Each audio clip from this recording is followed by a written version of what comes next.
और Ricky Ponting का हुआ ये शतक, कप्तान ने खेली है ये कप्तानी पारी।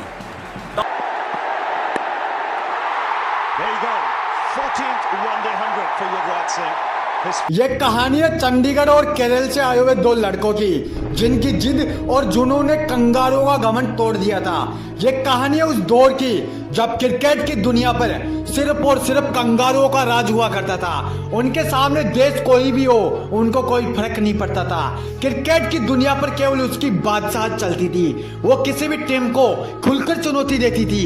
एक ऐसा देश और उसके कुछ ऐसे खिलाड़ी जिनकी डिक्शनरी में डर नाम की कोई चीज नहीं थी, जिनको केवल जीतना पसंद था, हारना नहीं। इनको केवल जीत की भाषा आती थी, हार की नहीं। लेकिन इसी देश को भारत के दो बेटों ने उनको इस तरीके से मारा, इस तरीके से उनको धूल चटाई कि उनका सारा वर्चस्व और राज एक मिनट, एक झटके में खत्म हो गया था।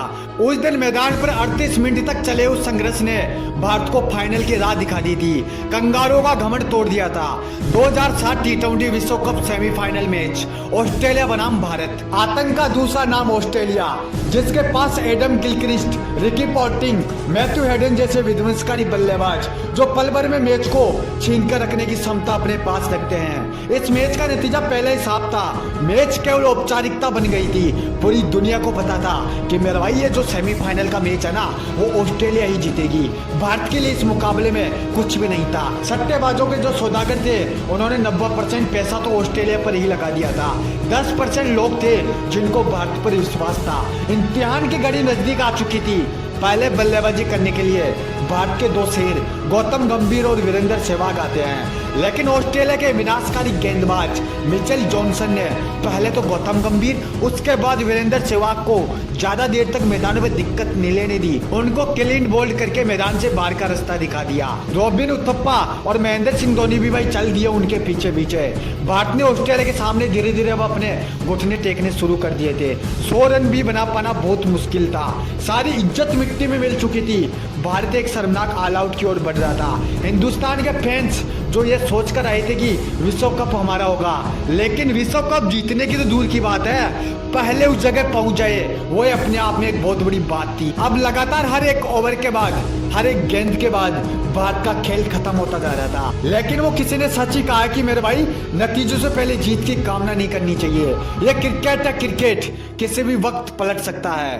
भारत का एक अकेला शेर युवराज सिंह अब वो जो मैदान पर करने वाला था ना, उसकी कल्पना तो खुद ऑस्ट्रेलिया ने भी नहीं की होगी। ब्रेट ली जैसे दुनिया के बड़े से बड़े बल्लेबाज डरा करते थे, उस ब्रेट ली को युवराज सिंह ने उनकी असली औकात दिखा दी। मिचेल जॉनसन, जिसको किलर बॉलर के नाम से जाना जाता था, उस किलर बॉलर को युवराज सिंह ने मार मार कर अंधा कर दिया था।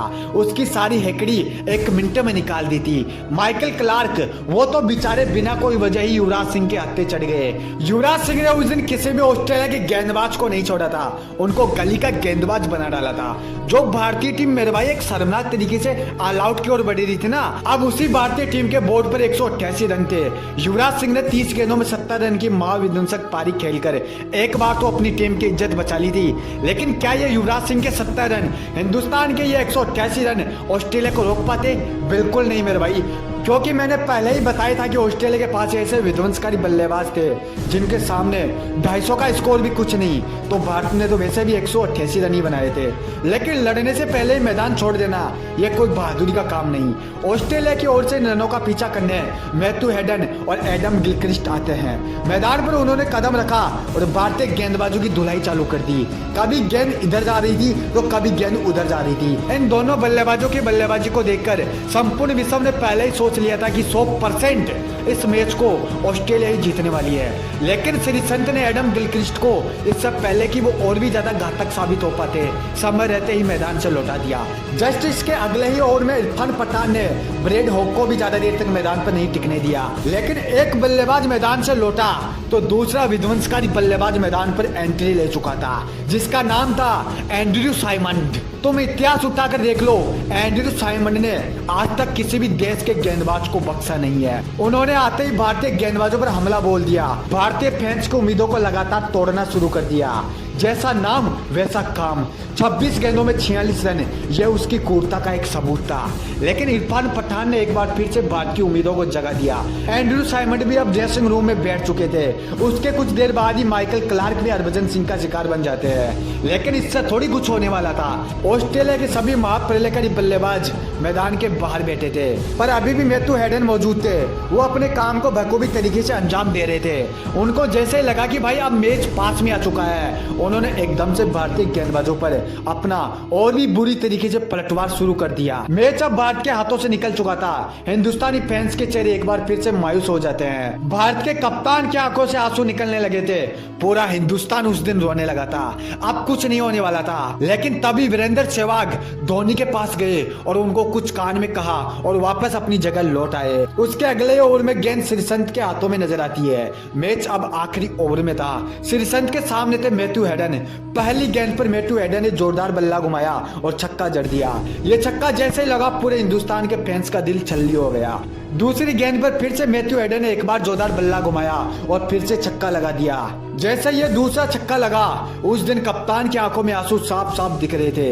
इसी छक्के के साथ मैथ्यू हेडन ने अपना आधे शतक भी पूरा कर लिया। तीसरी गेंद पर एक बार फिर से उसी अंदाज में मैथ्यू हेडन ने छक्का जड़ दिया और भारत की इज्जत की धज्जियां उड़ा दी। मैच इससे पहले कि अगले ओवर में जा पाता, उससे पहले ये लग रहा था कि ऑस्ट्रेलिया इसी ओवर में जीत जाएगी। लेकिन मेरे भाई, विकेटों के पीछे खड़े महेंद्र सिंह धोनी श्रीसंत के पास आए और उनको कहा कि आज सब कुछ तुम्हारे हाथों में है, डरो मत, अपने दिमाग से काम लो। इतना कहकर उनको कुछ समझाकर अपनी पोजीशन ले ली और उसके बाद जो हुआ उसको संपूर्ण विश्व ने देखा। श्रीसंत ने अगली गेंद पर मैथ्यू हेडन को क्लीन बोल्ड कर दिया।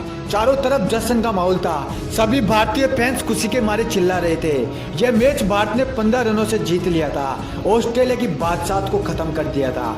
उस दिन किसी को भी अपनी आंखों पर विश्वास नहीं हो पा रहा था कि यह पलटवार अगर हुआ तो हुआ कैसे। युवराज सिंह ने उस दिन 30 गेंदों में 70 रन और श्रीसंत ने 2 महत्वपूर्ण विकेट लेकर उस दिन हिंदुस्तान की इज्जत को बचा लिया था। लगातार कई सालों से विश्व विजेता बनती आ रही ऑस्ट्रेलिया को बाहर का रास्ता दिखाकर फाइनल में जगह बना ली थी। मेरे भाई, उस दिन युवराज सिंह और श्रीसंत ने वो खेल दिखाया जिसको आने वाले इतिहास में भी याद किया जाएगा।